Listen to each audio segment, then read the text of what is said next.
Hello everyone, welcome to back my channel. यदि आप UPSC और यूपीपीसीएस दोनों को टारगेट कर रहे हैं तो हम इसको कैसे बैलेंस आउट करें, इस वीडियो में इसी चीज़ पे हम बात करेंगे। अगर हम सिलेबस की बात करें तो like polity, geography, economy, environment and history, ये 5 सब्जेक्ट के जो सिलेबस होते हैं वो कॉमन होते हैं दोनों पेपर में।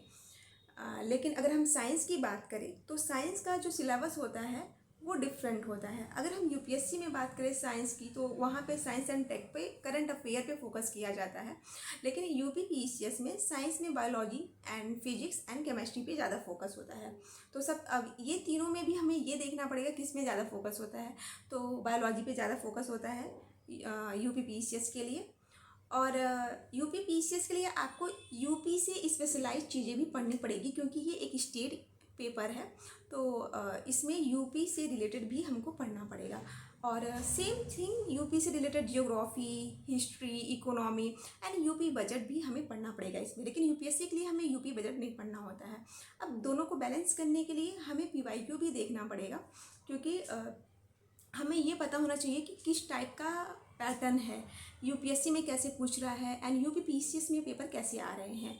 क्योंकि अगर हम ये जानेंगे ही नहीं कि दोनों में कैसे पेपर पूछे जा रहे हैं तो हम इसे और बैलेंस नहीं कर पाएंगे। तो सबसे पहले हमें ये जानना ज़रूरी है कि हम पीवाईक्यू देखें। और पीवाईक्यू देखने में हमें ये पता चलेगा कि यूपीएससी में कैसे क्वेश्चन आ रहे हैं एंड यूपीपीसीएस में कैसे क्वेश्चन आ रहे हैं। यूपीपीसीएस के पीवाईक्यू के लिए आप घटना चक्र प्रीफर कर सकते हो क्योंकि ये बहुत बेस्ट बुक मानी जाती है। और इसमें कई एग्ज़ाम के पेपर दिए होते हैं क्योंकि कई बार होता है कि उनसे रिलेटेड भी क्वेश्चन सेम देखने को मिले हैं। Now we talk about second point कि हम टाइम बैलेंस कैसे करें यूपीएससी और यूपीपीसीएस के लिए। अगर मान लो कि हम 10 आवर पढ़ रहे हैं तो हमें 6 आवर अभी अगस्त तक के लिए हमें 6 आवर यूपीएससी को देना चाहिए एंड 4 आवर यूपीपीसीएस के लिए। लेकिन वो जो 4 आवर हम यूपीपीसीएस के लिए दे रहे हैं उसमें से हमें ये सेपरेट कर लेना चाहिए कि 1 आवर 30 मिनट पीवाईक्यू के लिए रख दें। बाकी और जो टाइम बच रहा है उसमें एक्स्ट्रा अपना जो भी सब्जेक्ट है उसको प्रिपेयर करें। अब यूपीएससी में क्या हुआ कि अगर हम मान लो मेंस का प्रिपेयर करें, ठीक है, अगर हम हिस्ट्री पढ़ रहे हैं, हिस्ट्री में लगभग सारी चीज़ें कॉमन ही होती हैं। बस ये है कि आपको मेंस के लिए आपको थोड़ा थ्योरेटिकल होना पड़ेगा। लेकिन यूपीपीसीएस में प्री के लिए आपको फैक्चुअल चीज़ें पूछी जाती हैं। तो आपको जब आप मेंस प्रिपेयर कर रहे हो उसको साथ में ही फैक्चुअल चीज़ें भी लर्न करते चलो, तो ये दोनों कॉमन हो जाएगा। मेंस के साथ साथ आपका कहीं ना कहीं यूपीपीसीएस के प्री का भी प्रिपरेशन होगा।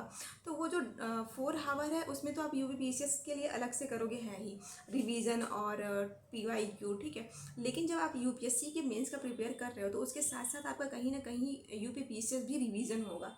एंड थ्योरेटिकल के साथ साथ आप ये कोशिश करो कि जब आप मेंस का क्वेश्चन लिख रहे हो या फिर आप मेंस के लिए जो पढ़ रहे हो तो उसमें जो भी फैक्चुअल चीज़ें हैं उसको रिवाइज करो और कॉन्सेप्चुअल चीज़ें भी रिवाइज करो।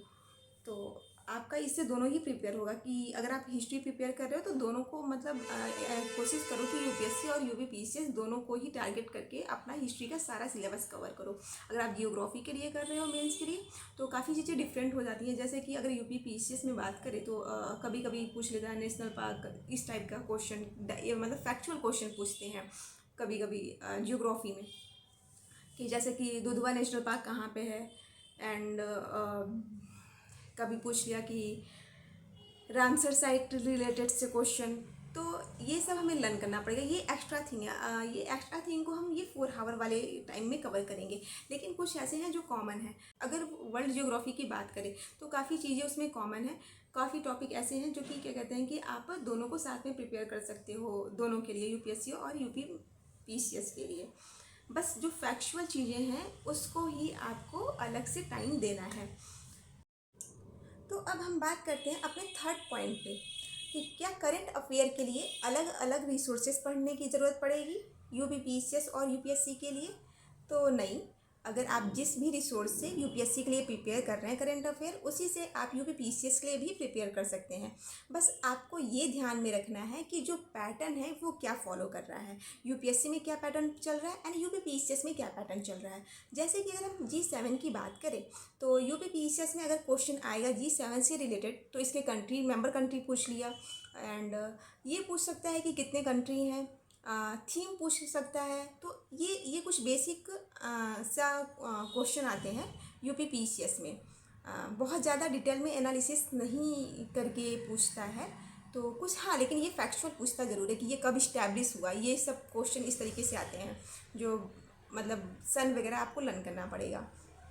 तो आपको अलग अलग रिसोर्सेज फॉलो करने की ज़रूरत नहीं है। अच्छा, आप में से कौन दोनों के लिए प्रिपेयर कर रहा है कमेंट सेक्शन में बताओ, एंड कौन यूपीएससी के लिए सिर्फ प्रिपेयर कर रहा है वो भी कमेंट में बता सकता है कि they are preparing for only UPSC.